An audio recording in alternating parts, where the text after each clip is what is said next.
La photographie, on la doit à lui, en espérant ne pas me prendre un gros god rose. Travail de la costumière, et ça pourrit, vraiment. Les messages, c'est pas possible. Quand un film Barbie avait été officialisé, j'ai rigolé, comme tout le monde. Idem lorsque le casting du tandem Margot Robbie-Ryan Gosling avait été annoncé, mais pas forcément de manière moqueuse, parce que ses choix étaient assez judicieux pour un tel délire. Et à côté de ça, il y avait certaines personnes qui pensaient déjà que le film allait être qualitatif, tout ça parce que Greta Gerwig était à la barre. N'ayant vu aucune de ses réalisations, je ne pouvais pas me prononcer, parce que je la connaissais uniquement en tant qu'actrice. Mais quand les rumeurs annonçaient que le film allait être satirique, et surtout lorsque le teaser parodiait efficacement 2001, là j'ai voulu accorder à l'adaptation non pas ma confiance, mais ma curiosité. Parce que ce n'est pas en caricaturant Kubrick que tu fais de ton projet quelque chose de qualitatif. On l'a bien vu avec ces centaines de parodies ou easter eggs présents dans le paysage cinématographique depuis 1968. Le seul film pour moi ayant utilisé intelligemment 2001, c'était Wall-E, qui, en plus d'être satirique, est une pépite dystopique se démarquant de ses autres frères et sœurs Pixar. L'autre motivation pour voir Barbie venait de la participation de Noah Baumbach, qui est ici co-scénariste.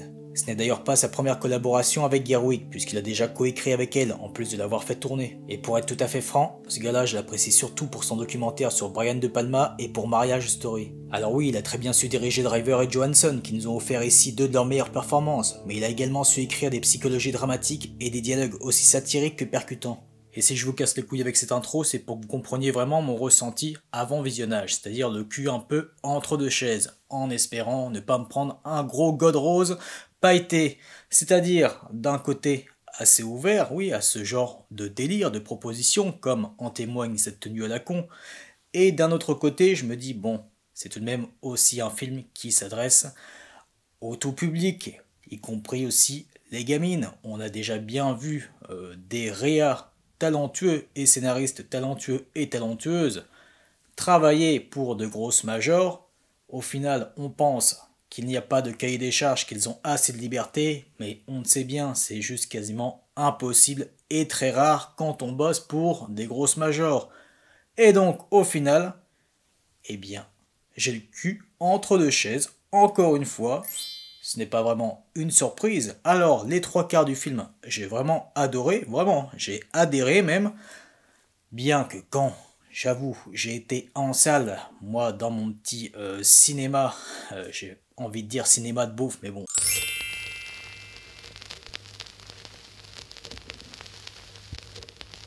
J'étais vraiment mal à l'aise et ce qui m'a fait assez rigoler, c'est qu'une fois que j'étais installé, bon bien sûr, hein, les trois quarts des gonzesses, quelques-unes avec leurs mecs, très bien, aussi en famille, des mères, leurs filles et même leurs petites filles, et donc je disais, il y a un mec qui passe derrière moi et qui dit oh, je suis mal à l'aise, mais qu'est-ce que je l'ai compris, mais qu'est-ce que je l'ai compris. Enfin bref, du coup, pour en revenir au film, eh bien, ça commence avec l'ouverture de 2001, enfin en tout cas le même teaser que nous avions vu.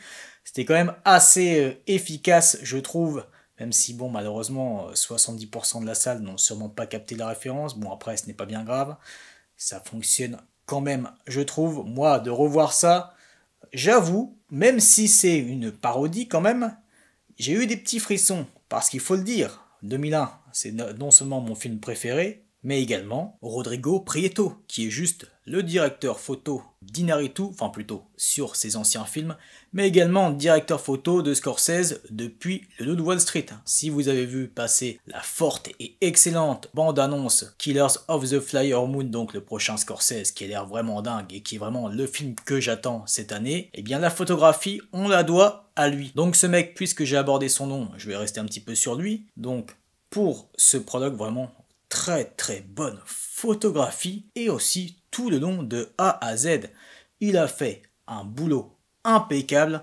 Là vraiment chapeau à lui d'avoir comment dire ça, de s'être imprégné de cet univers assez délirant tout de même, haut en couleur, surtout qu'il n'a jamais fait ça. Tu es vraiment en immersion. On peut aussi remercier le travail de la costumière, Jacqueline Durand. Ses costumes vraiment excellents, mais pour reproduire, retranscrire de tels vêtements, tu y crois, ça fonctionne. Donc Jacqueline Durand, qui avait entre autres bossé sur le The Batman de Matt Reeves, même si ce n'est pas elle qui avait fait le fameux Bat-Suite de Pattinson que certains détestent, mais moi que je trouve excellent pour son côté vraiment underground, réaliste, qui ne vient pas de One Enterprise et qui avait aussi fait un excellent taf. Désolé, excellent, je dis plusieurs fois ce mot. Peu de vocabulaire, je suis un peu con, excusez-moi.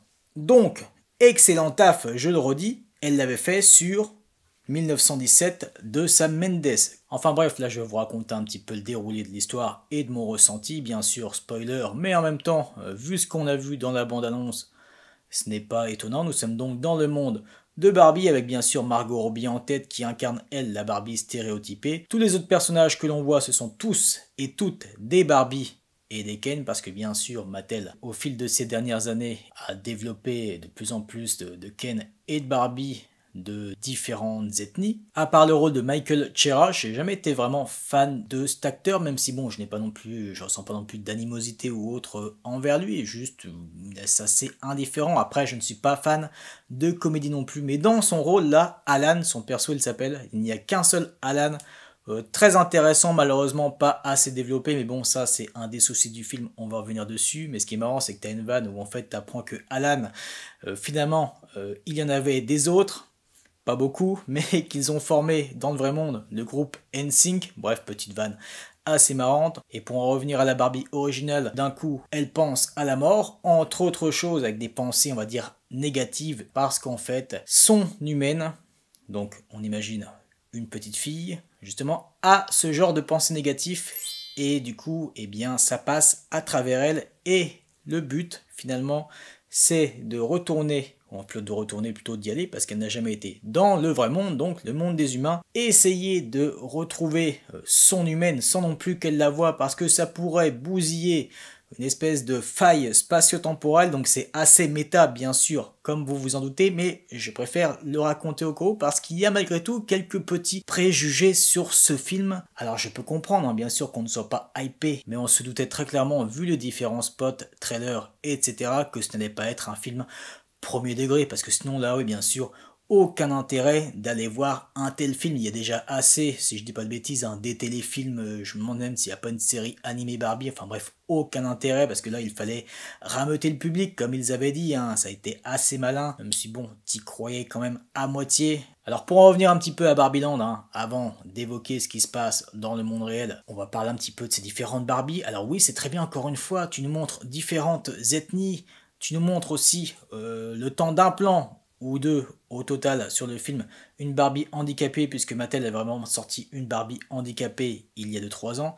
Très bien, mais c'est tout. Il y avait aussi une Barbie amputée, pour de vrai je parle, qui avait été commercialisée. Pourquoi ne pas montrer ça? Si vous voulez vraiment montrer la diversité, montrer un peu plus de cette Barbie handicapée, moi j'aurais bien voulu la voir dans un rôle un peu plus étoffé. Et si je dis ça, c'est bien sûr pour préparer un petit peu la grosse critique négative qui arrivera en fin de vidéo. Et pour rester encore dans le positif, nous avons Kingsley Ben-Adir. Je ne connaissais pas beaucoup ce mec. Il a joué entre autres dans Peaky Blinders. En ce moment, on le voit dans Secret Invasion, où il a un sacré rôle d'enculé. Il le joue à la perfection, je trouve. Et là, il te fournit vraiment un rôle, mais à l'opposé, ce petit gars un peu frêle et faible qui est un autre Ken, donc, mais qui est en même temps on va dire, le confident et le second du Ken stéréotypé, donc incarné alors avec brio par Ryan Gosling. Qu'est-ce qu'il m'a éclaté dedans. Je vous avoue que moi c'était surtout pour voir son Ken à la con, parce que ça avait l'air d'être un gros débilos dans les trailers, et moi c'est ce que je voulais voir, même si j'ai bien conscience qu'il n'y a pas beaucoup de personnes qui apprécient Gosling entre certains de ses rôles mutiques dans les excellents, pourtant, films de Nicolas Winding Refn, Drive et surtout Only God Forgives. C'est vraiment un film hautement, je dirais, artistique, subversif, et il faut vraiment adhérer au prisme, je comprends bien, même s'il est aussi critiqué pour ses autres rôles, comme quoi il jouerait toujours de la même manière, etc. Je peux comprendre, ce n'est peut-être pas un acteur de ouf, mais c'est un acteur pour qui j'éprouve une forte sympathie. Il faut voir dans The Place Beyond the Pines. C'est le film de ces 12 dernières années qui m'a foutu sur le cul. Enfin, en tout cas, parmi les 3 films de ces 12 dernières années, ne serait-ce que par son concept et par son scénario. Et puisqu'on est sur Gosling, j'aimerais revenir une dernière fois sur lui. En tant qu'artiste, il est un peu trop sous-estimé, alors qu'il nous a quand même livré une réalisation très intéressante en engageant en plus Benoît Déby qui est quand même le directeur photo de Gaspard Noé. Même si je n'avais pas adhéré à 100% au concept, faut avouer que c'était quand même une proposition artistique avec surtout un très bon cast. Je parle pas de sa femme Eva Mendes parce que je suis pas fan, mais je pense surtout à Christina Hendricks, Matt Smith, Saoirse Ronan et surtout l'excellent Ben Mendelsohn. Pour moi, avec ce film, il nous a prouvé qu'il savait non seulement mettre en scène, mais aussi mettre en valeur ses comédiens. Et je trouve le bashing Gosling un peu trop. Alors en même temps, c'est ça qui est marrant.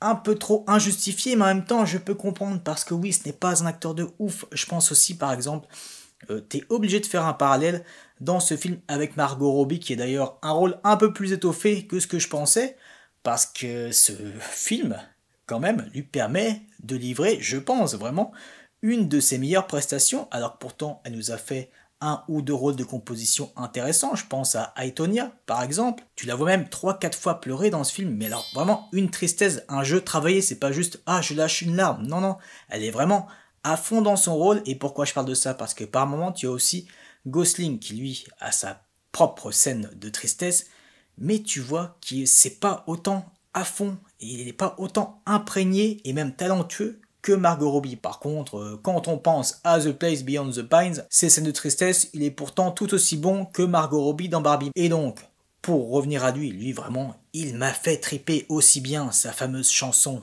Ken, que je trouve vraiment aussi tripante qu'amusante. Et pourtant, il faut rentrer dans le délire, hein, c'est pas évident. Le fait de vraiment accepter ce concept que tu es dans un monde, on va dire, à la con, stéréotypé, superficiel de jouets, vraiment encore une fois, mais à la con avec des dialogues, ils sont tellement cons, c'est ça qui est marrant. L'humour débile, ça me plaît, je crois que c'est l'une des rares choses vraiment qui me fait rire. Hi, I'm Wee Man, and this is Preston. I'm Johnny Knoxville, and this is Ice Block Sledding. Donc faut rentrer dans ce concept-là, et en plus de ça, il faut aussi aimer, je pense, un tant soit peu les comédies musicales, et pourtant moi, je déteste ça, la seule comédie musicale, mis à part vraiment les comédies musicales old school, la seule que j'ai vraiment appréciée, parce que pour moi c'était plus qu'une comédie musicale, il y avait un sacré taf au niveau de la réa et de la photographie, et pourtant même des compositions musicales, c'était bien sûr La La Land de Damien Chazelle. Alors on aime ou on n'aime pas, mais moi j'ai vraiment adoré et adhéré. Et donc là voilà, pour Barbie, faut quand même se préparer. Je pense que c'est pour ça qu'il y a aussi beaucoup de mecs, et même de gonzesses, qui sont pas tentés déjà voir un film Barbie, un délire comme ça. En plus dans la bande-annonce, il y a certaines vannes assez lourdes, je pense à celle des pieds. Alors ça m'a cassé les couilles, surtout avec cette actrice là. Alors elle par contre je n'ai pas pu, elle m'a agacé, de toute façon, m'avait agacé dès la bande-annonce. Et ça n'a pas marché du tout avec elle tout le long du film. Heureusement, on ne la voit pas beaucoup. Donc ça se comprend. Je pense aussi à ma petite amie, voilà, qui, comme beaucoup de filles, a grandi avec Barbie. Et pourtant, quand elle a vu les bandes-annonces, putain, mais elle n'était pas hypée du tout. Elle a dit, mais jamais je n'irai voir ce film. Même si, quand je suis rentré de la séance, je lui ai raconté un petit peu le film. Voilà, elle était un peu plus ouverte à la proposition. Mais en même temps, voilà, je savais à quoi m'attendre. Une petite critique. Et donc là, on va venir au point principal. Oui, c'est une critique, mais en même temps, moi, je voulais une satire. Là, c'est vraiment la critique, je dirais, bas de gamme. Là, quand on rentre dans le vrai monde, donc Ken, il se rend compte, parce que oui, c'est important aussi de le préciser, dans Barbieland, ce sont les femmes qui gouvernent. Elles ont toutes leurs maisons, etc. Les Ken, ils n'ont pas de baraque ou quoi que ce. Par moment, Ken lui demande s'il peut passer la nuit avec elle. Elle lui fait comprendre, en plus avec un petit mépris, que non, que c'est comme ça, que de toute façon, chaque soir, il y a soir et fille, donc jamais il pourra entamer une relation amoureuse ou autre avec elle, forcément. Même si bon, il pense pas vraiment à ça, c'est, on va dire, assez pur. Et là, il se rend compte, le Ken de Gosling, que oui, dans le monde des humains, c'est carrément l'exact opposé de Barbieland, où ce sont, oui, les hommes qui gouvernent. Je pense aussi à cette scène où Barbie va voir des ouvriers, et il y a l'un d'eux qui dit « Ah, tu nous ramènes les frites, tiens, moi je te ramène ma saucisse !» Enfin, un genre de vanne de beauf, voilà, très bien, rigolo, c'est assez réaliste. Et ça va faire ça un petit peu tout le long du film. Je pense aussi au personnage incarné par Will Ferrell, avec bien sûr cette vieille mentalité, j'appelle ça comme ça, du vieux monde, en tant que boss de Mattel. Là par contre, ce qui est bien, alors il fallait l'autodérision de la part de Mattel pour faire ça. J'aimerais le même genre d'autodérision, putain, un jour pour un film méta qui aborderait Disney et une de ses créations, parce que quand tu es chez Mattel, mais tout est inhumain, les open space, alors vraiment limite lugubre, ça m'a fait penser un petit peu à Andorre, si vous vous souvenez des open space. Par moment, tu as un plan découpé où tu as un bureau de Mattel et un autre du FBI, donc vous voyez le plan divisé en deux, et le bureau du FBI est limite plus coloré que celui de Mattel qui est vraiment de la même taille, mais alors fermé, gris. Bon, quand je dis coloré, FBI c'est pas un délire, c'est un FBI réaliste, je parle là, il y a des affiches de recherche, etc. C'est ça qui fait un petit peu la couleur du bureau du FBI, tu as même je crois une espèce de bouton d'alarme, ou je sais pas, dans le bureau de Mattel, enfin bref, bonne autodérision. Mais en même temps, c'est tellement poussé à fond qu'ils se sont dit, bah voilà, pour le public, bien sûr, ils ne vont pas nous comparer à ça, mais c'est quand même assez bienvenu. Mais non, après, ça part donc en couille totale. Et quand je dis en couille, c'est de la mauvaise couille de merde. Excusez-moi, je trouve pas le terme, mais de la mauvaise couille de merde.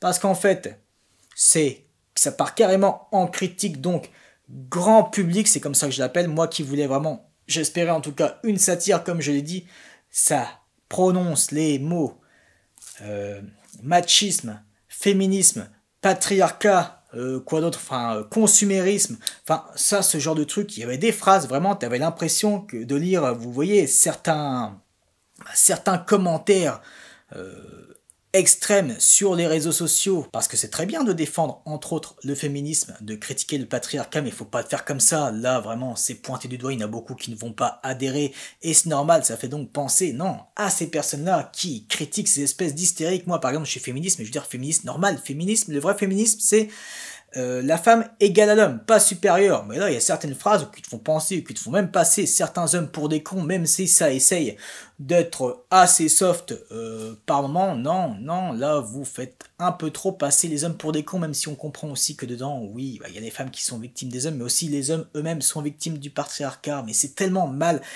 amené, c'est tellement, je trouve, dégueulasse, c'est dommage. C'est dommage parce que là, non, là, je pense pas qu'on puisse encenser ce film. Ça aurait pu, franchement, mais ça aurait pu. Il y avait un bon potentiel, surtout avec Greta Gerwig et Noah Baumbach, mais non, au bout d'un moment, faut arrêter les conneries. Hein. Après, tu m'étonnes que certaines causes sont critiquées, décriées. Forcément, ça fait penser aussi aux véganes extrêmes qui n'ont rien à voir avec les véganes. Bon, même si moi, je suis pas végane, moi, je le dis, hein. Moi, je mange de la viande. Bon, j'ai essayé de baisser ma consommation, même si vous en battez les couilles. Mais pour dire, moi, je vis avec une végétarienne. Et je veux dire, là aussi, c'est... elle, bien sûr que je peux mettre de la viande au frigo, bien sûr que je peux manger de la viande à côté d'elle au quoi qu'est-ce. Elle dit même, parfois, ça sent bon quand je fais cuire de la viande. Enfin, tout ça pour dire que ça fait penser, voilà, ce genre de conneries de merde, comme les végétariens extrémistes, les véganes extrémistes et les féministes extrémistes, tu retrouves ça, t'as l'impression de retrouver ça là-dedans au fil du film. Et ça pourrit, vraiment. Les messages, c'est pas possible. Vraiment, au bout d'un moment, arrêtons les conneries. Ça me fait penser... Ça fait penser justement à un commentaire que j'avais vu sur les réseaux sociaux il y a 2-3 semaines. Donc c'était sous une publication d'Arte pour une rediffusion d'American Gangster, donc de Ridley Scott, avec Denzel Washington et Russell Crowe. Et donc, alors une espèce de connasse qui critique, qui met le gentil flic blanc et le vilain noir délinquant, tiens, c'est nouveau comme concept. Enfin bref, donc du coup j'ai fait comprendre que c'était quand même tiré d'une histoire vraie. Frank Lucas et Richie Roberts ont vraiment existé. Bref, vous voyez ce genre de personnes, mais qui desserrent leurs causes, qui desserrent ces causes qui sont vraiment insupportables. Et donc encore une fois, au film, t'es obligé d'y penser quand tu vois certains de ces dialogues, t'as l'impression que c'est eux qui l'ont écrit. Bref, et je reviens juste sur ça. Et donc, elle, ce qu'elle m'avait répondu une fois que je lui ai expliquer que c'était une histoire vraie, etc.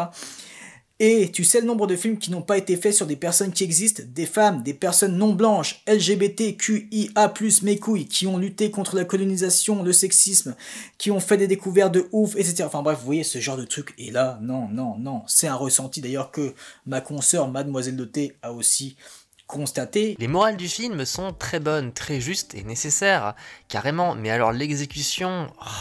C'est Twitter, encore une fois. Quel enfer! Les postures, les revendications, le jargon... C'est con parce que franchement, la première moitié du film, vraiment intéressante, et même jusqu'à la fin, il y a quand même des petits délires intéressants, mais moi, ça m'a sorti du film. Vraiment, c'est dommage, putain, c'est dommage. Enfin bref, voilà, je me répète, de toute façon, là, c'est de plus en plus décousu, ça devient un peu de la merde, cette vidéo. Bon, j'espère que ça vous a plu. quand même, mais voilà, c'est ce que je ressens, c'est le cul entre deux chaises, et ce film m'agace autant que qu'il me fait triper, voilà, là aussi je me répète, donc bon, arrêtons la vidéo, voilà, c'est tout.